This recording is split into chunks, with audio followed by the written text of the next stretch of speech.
अच्छा, मेरी वॉइस आ रही है अब आप लोगों को? नेट जी डिस्कनेक्ट हो सर। गया, सॉरी। तो जनाब यहाँ पे हमने एरे डॉट लेंथ, मैं अपनी बात रिपीट कर देता हूँ जनाब, कि हमने आई को जीरो से इसलिए इनिशियलाइज किया है क्योंकि एरे जो है वो जीरो इंडेक्स से स्टार्ट होता है। और ए डॉट लाइन, ए क्या है, मेरे पास एरे था और एरे का की एक प्रॉपर्टी होती है लेंथ, जो कि आइडेंटिफाई ये बताती है कि भाई कितनी लेंथ का एरे है। ये खुद ही काउंट कर लेता है कि भाई कितना बड़ा एरे है, और जो है वो स्टोर करवा ले कंडीशन। यहाँ पर ये रिटर्न करता है बेसिकली एक वैल्यू, लेंथ की प्रॉपर्टी जो है वो एक इंटीजर वैल्यू रिटर्न करती है। लिखा हुआ है ना, गेट अ 32 बिट इंटीजर। अब एरे क्या है मेरे पास, ऊपर सबसे पहली लाइन में लिखा हुआ है कि भाई इंटीजर एरे डॉट लेंथ। तो ये क्या है, एरे की एक प्रॉपर्टी है। अब एरे क्या है, ये जो एरे लिखा हुआ है ऊपर, ये मैंने एरे नहीं बनाया, ये प्री डिफाइंड क्लास है। तो उससे बिलोंग, इस न्यू के कीवर्ड से हमने क्या कर दिया, भाई यूजर डिफाइन एरे हो गया। अब ये लेंथ क्या कर रहा है कि भाई इस एरे की लेंथ लेके आ रहा है।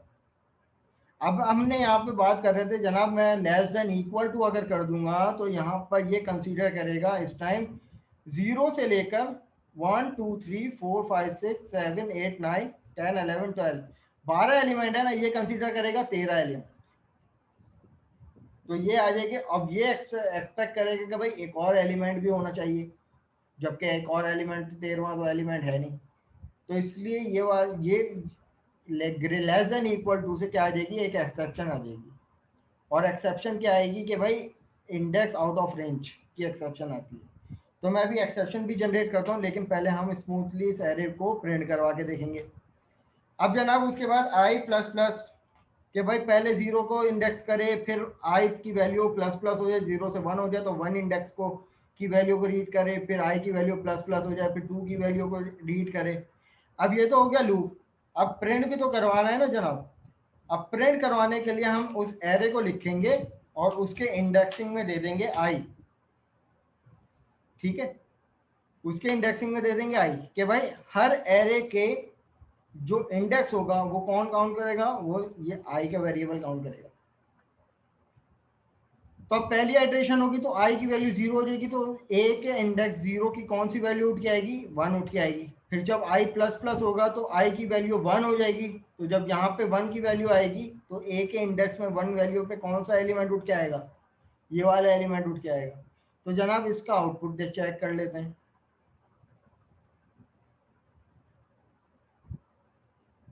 तो ये मेरे पास पूरा का पूरा एरे उठ के आ गया। आप यहाँ से मैच भी कर सकते हैं। वन के बाद थ्री, फिर 4 5 6 7 8 9 20 13 2 और 25। सही। अब जनाब अगर मैं यहाँ पर greater less than equal to कर देता, तो ये कोई सेंटेक्स एरर नहीं था, ये कोई कंपाइल टाइम एरर नहीं था, लेकिन यहाँ पर एक फड्डा हो जाता इंडेक्स आउट ऑफ रेंज का। और जनाब वो फड्डा क्या होता, वो चेक कर लेते हैं। यहाँ पर एरे तो प्रिंट हो जाता, लेकिन एरे के बाद वो आखिरी वैल्यू भी यहाँ पे मांग रहा है। अब यहाँ पे देखिए कि ये कह रहा है कि भाई अगली 13 वैल्यू कहाँ है। तो यहाँ पर अगर मैं व्यू डिटेल करूँ तो यहाँ पर देखिए एक्सेप्शन क्या कह रहा है, कि भाई index was outside bound of an array, right.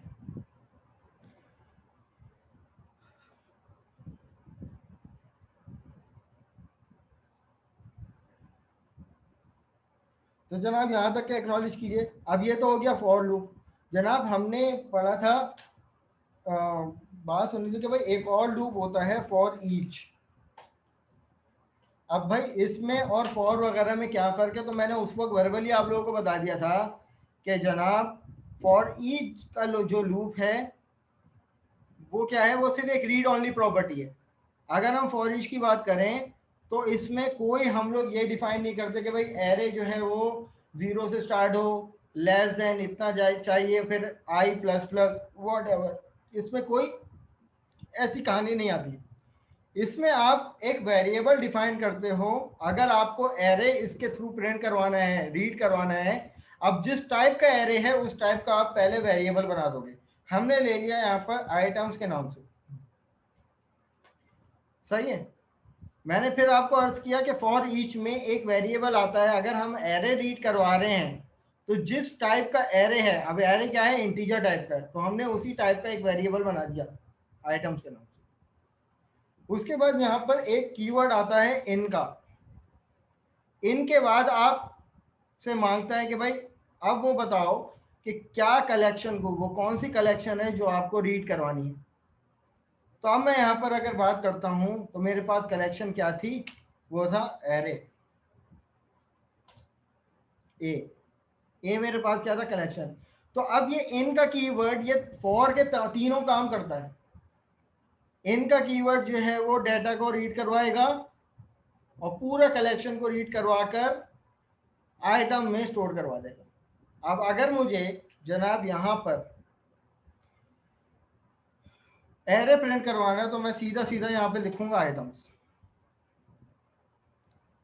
तो क्या मेरा एरे प्रिंट होके आएगा या नहीं, तो यहाँ पर देख लेते हैं उसको चेक करके। तो यहाँ पे देखिए फॉर ईच का लूप क्या काम कर रहा है। इसको कहीं हमने ये नहीं बताया कि भाई 0 से स्टार्ट हो, इसकी लेंथ तक जाओ। हमने जस्ट इसको एक कलेक्शन बता दी कि भाई ये कलेक्शन है और उसने उस वेरिएबल में स्टोर करवा दिया और हमने वेरिएबल को रिट्रीव करवा लिया। तो for each is just read only property. इसका काम सिर्फ ये होता है कि आपके बना बनाया कलेक्शन है, चाहे वो लिस्ट की फॉर्म में हो या क्लासेस की फॉर्म में हो या जो है वो एरे की फॉर्म में हो, तो number of element, number of data को सिर्फ रीड करने का काम है इस फॉर ईच के लूप। तो ये फॉर ईच का सेंटेक्स में मुझे बताएं कि कोई सवाल है तो पूछें।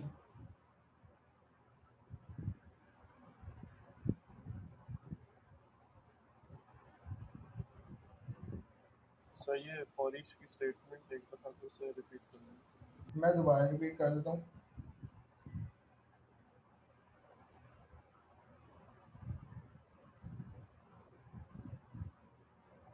जनाब फॉर ईच के बारे में मैंने आपसे अर्ज किया था कि भाई फॉर ईच जो है वो एक रीड ओनली प्रॉपर्टी है।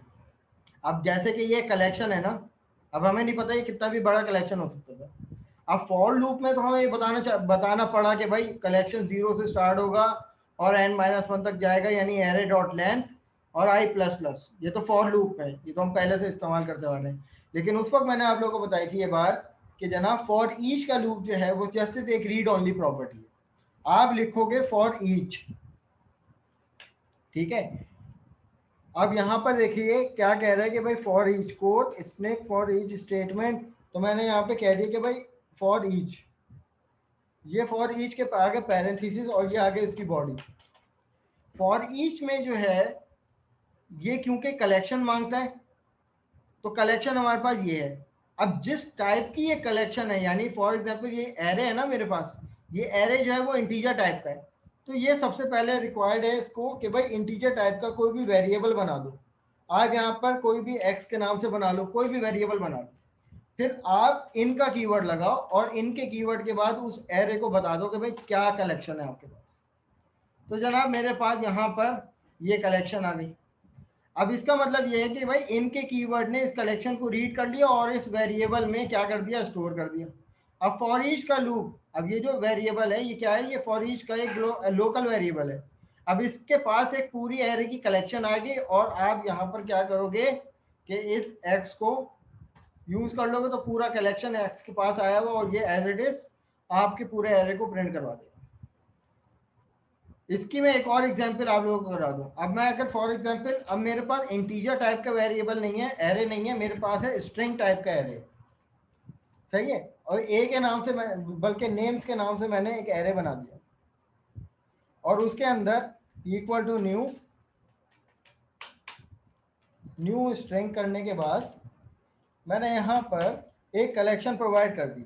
मैंने यहाँ पर एक नाम ये दे दिया, उसके बाद दूसरा नाम जो है वो मैंने कोई भी दे दिया और इसी तरीके से जनाब यहाँ पर तीसरा नाम ये दे दिया। इसी तरीके से चौथा नाम हमने ये दे दिया। अब ये मेरे पास एरे है जनाब किस फॉर्म में, स्ट्रिंग फॉर्मेट का एक एरे, ठीक है। तो यहाँ पर मैंने इसको डिक्लेयर कर दिया। अब मेरी अपनी मर्जी कि मैं इस नाम के वेरिएबल में कितने भी नाम स्टोर करवा सकता था। अब देखो यहाँ पर सीधा सीधा एरर दे रहा है कि name the name A does not exist in the current context. अगर मैं यहाँ पर, मेरे पास एरे क्या है अब नेम्स के नाम से, लेकिन जनाब यहाँ पर एरर दे देगा, can not convert type string. अब क्योंकि मेरा कलेक्शन जो था वो स्ट्रिंग टाइप का था, तो मुझे यहाँ पर इस वेरिएबल को स्ट्रिंग रखना पड़ेगा, सीधा सीधा। अब यहाँ पर जब मैं इसको इम्प्लीमेंट करूंगा तो ये तमाम नाम जो है वो मुझे यहाँ पे ला के प्रिंट करके दे देगा। अब मुझे बताइए कि अभी भी कोई सवाल है तो दोबारा रिपीट कर लेंगे, नो इशू। सर लेकिन ये फॉर ईच का इसमें काम क्या है? ये तो सिर्फ इसमें इसको ट्रांसफर कर रहा है ना। तो यही तो काम है इसका सिर्फ। रीड ओनली प्रॉपर्टी का क्या मतलब है? जस्ट रीड करना कलेक्शन को। तो सर हम डायरेक्ट भी तो इसको प्रिंट करवा सकते हैं नेम्स को। कैसे प्रिंट करवाओगे? चलो ट्राई करो। तो सर मतलब इसको हम डायरेक्ट नहीं करवा सकते एरे को? नहीं एरे नहीं, अगर डायरेक्ट हम प्रिंट, देखो अगर तुम फॉर लूप चलाते हो ना, फॉर लूप की मैं बात कर रहा हूँ, तो अगर तुम उसमें लोकल वेरिएबल नहीं बनाओ तो क्या लूप इंप्लीमेंट होगा? होगा या नहीं? रिपीट करें सर, रिपीट करें। देखें, मैं आपसे ये अर्ज कर रहा हूँ कि फॉर लूप मैंने बनाया, सही है। अब फॉर लूप के क्या करता है भाई? आइट्रेशन चलाएगा। अब आप उसको जब तक ये बताओगे नहीं कि भाई कितने नंबर ऑफ आइट्रेशन चलाएगा, जब तक कि कोई वेरिएबल नहीं बनाओगे लोकल वेरिएबल, तो उसको क्या पता चलेगा कितनी दफे चलना है? तो अब यहाँ पर ये जो वेरिएबल बनाया ना, ये वेरिएबल इनका काम, इनका जो कीवर्ड है वो क्या काम कर रहा है? वो पूरा कलेक्शन को रीड कर रहा है और इसको बताता जा रहा है, ठीक है। सही है तो सर। फॉर ईच की सिर्फ ये शर्त है जनाब, इसमें एक वेरिएबल बनेगा इन के कीवर्ड से पहले उस टाइप का जिस टाइप की आपकी कलेक्शन।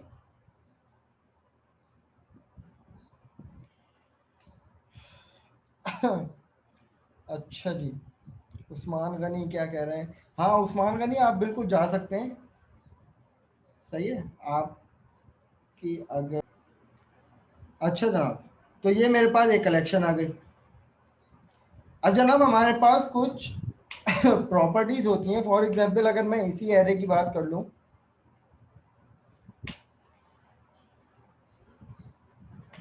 क्या अब ये मेरे पास एरे है, अब इसमें हमारे पास कुछ नंबर्स ऐसे होंगे कि भाई आगे पीछे होंगे। मैंने यहाँ पे इसको कह दिया 8।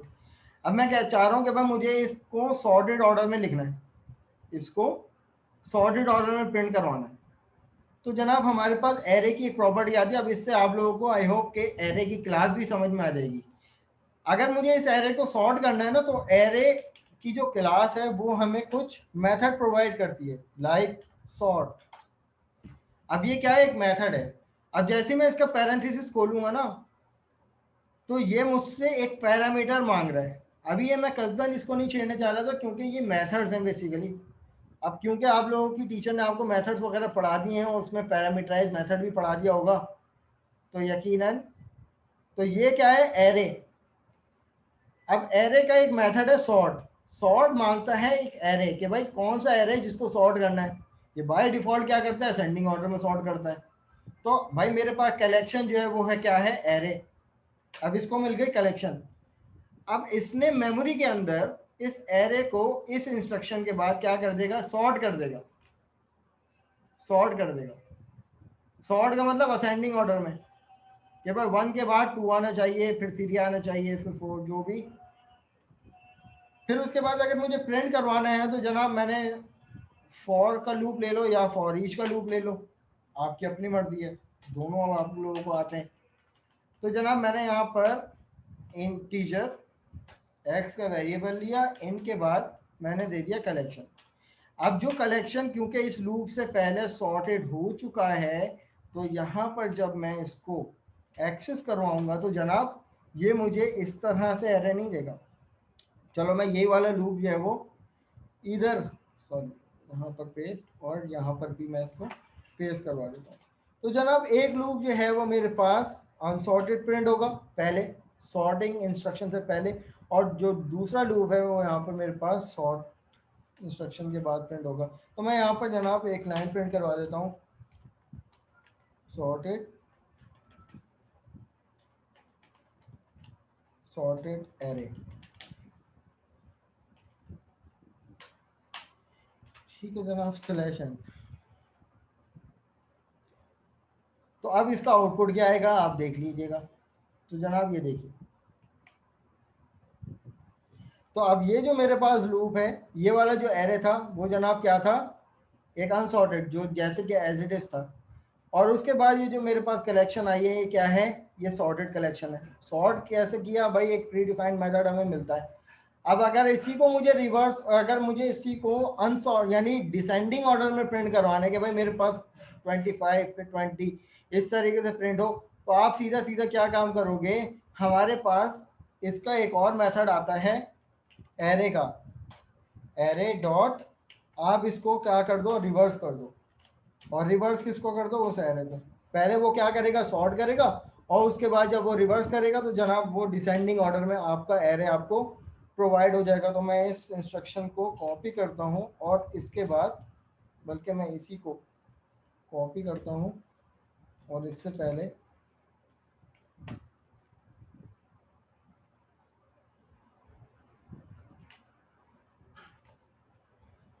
इसके से पहले मैं यहाँ से रिवर्स हटा देता हूँ, सॉर्टेड डिसेंडिंग ऑर्डर।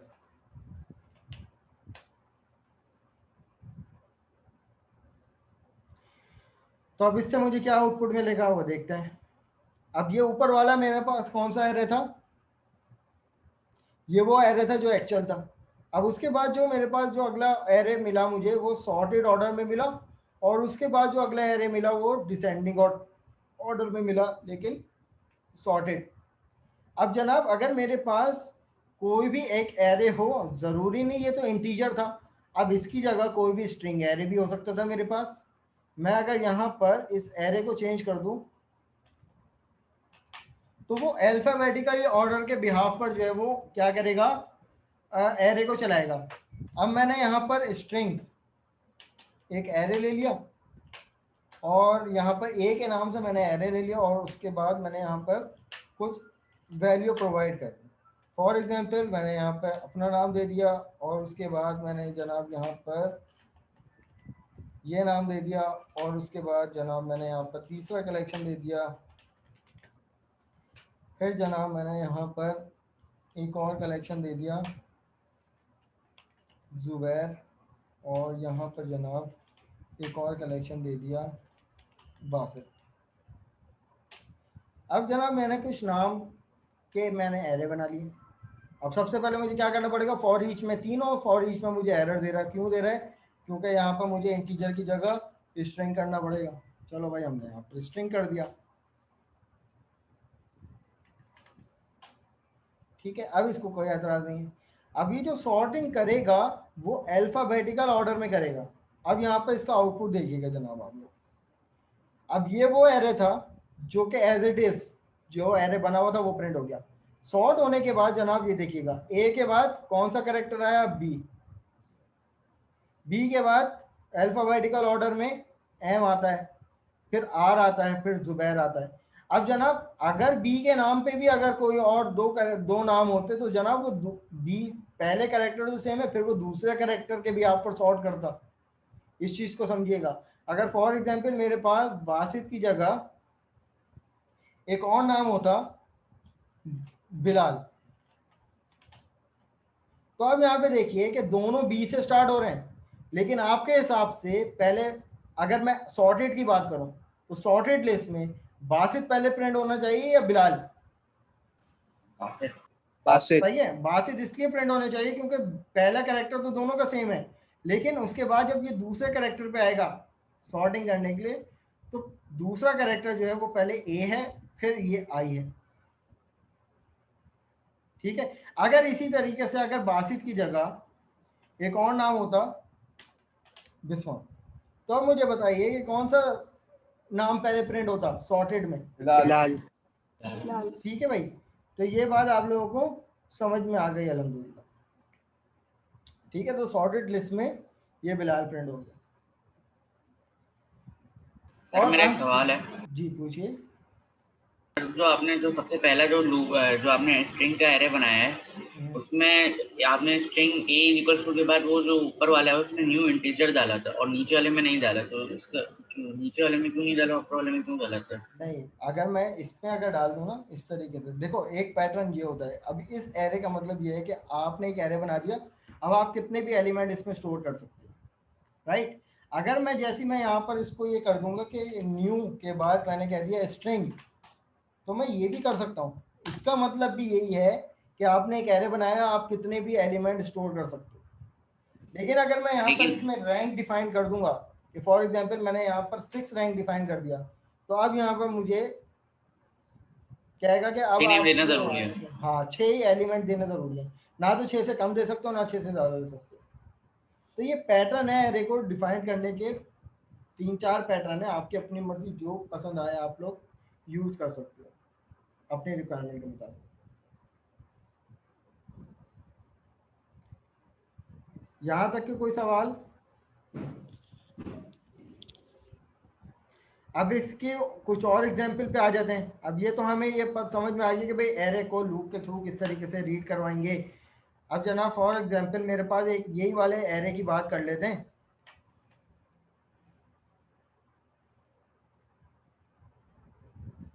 यहाँ पर मैं इस एरे को उठा लेता हूँ। अब जनाब मुझे सिंपल सिर्फ ये बताना है कि भाई ये जो मेरे पास एरे है, मुझे सिर्फ इसमें ये बताना है कि भाई अब मेरे पास एरे कितना भी बड़ा हो सकता है। अब सिर्फ मुझे ये बताना है कि भाई एरे में मुझे सबसे मैक्सिमम नंबर जो इस एरे के अंदर मौजूद है वो प्रिंट करवा के दिखा दो। तो हाउ इज इट पॉसिबल? तो जो एरे है ना, उसकी एक प्रॉपर्टी आती है मैक्सिमम, एरे डॉट मैक्सिमम। तो ये क्या करेगा जनाब, ये जो भी इस एरे के अंदर जो बड़ा नंबर होगा, मैक्सिमम नंबर होगा, वो लाके प्रिंट करवा देगा। अब आपको देखते हुए तो यहाँ से पता चल रहा है कि भाई सबसे बड़ा नंबर 25 है, तो इसको 25 रिटर्न करके देना चाहिए। तो यहाँ पर इसने मुझे 25 प्रोवाइड कर दिया।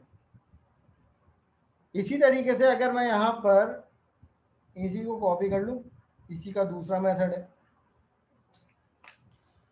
कौन सा? मिनिमम।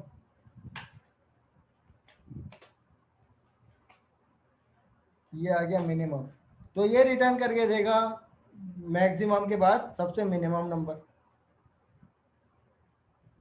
ठीक है जनाब। तो ये कुछ प्रॉपर्टीज होती हैं, इनको तुम लोग मजीद अपने पास अपने सेल्फ प्रैक्टिस में सर्च करना कि और कौन कौन सी प्रॉपर्टीज होती हैं, और उनको अपनी रिक्वायरमेंट के मुताबिक इस तरीके से इम्प्लीमेंट कर सकते हो। तो ये जनाब हमारी मीटिंग भी एंड होने जा रही है ये वाली, इसके बाद आप लोग ब्रेक कर लेना, फिर हम लोग अपने थर्ड सेशन में मिलेंगे। तो यहाँ तक कोई सवाल है तो पूछिए। हाँ बस अब इसके बाद ब्रेक है, ये वाले मीटिंग एंड हो जाएगी 1-1.5 मिनट में, ब्रेक ले।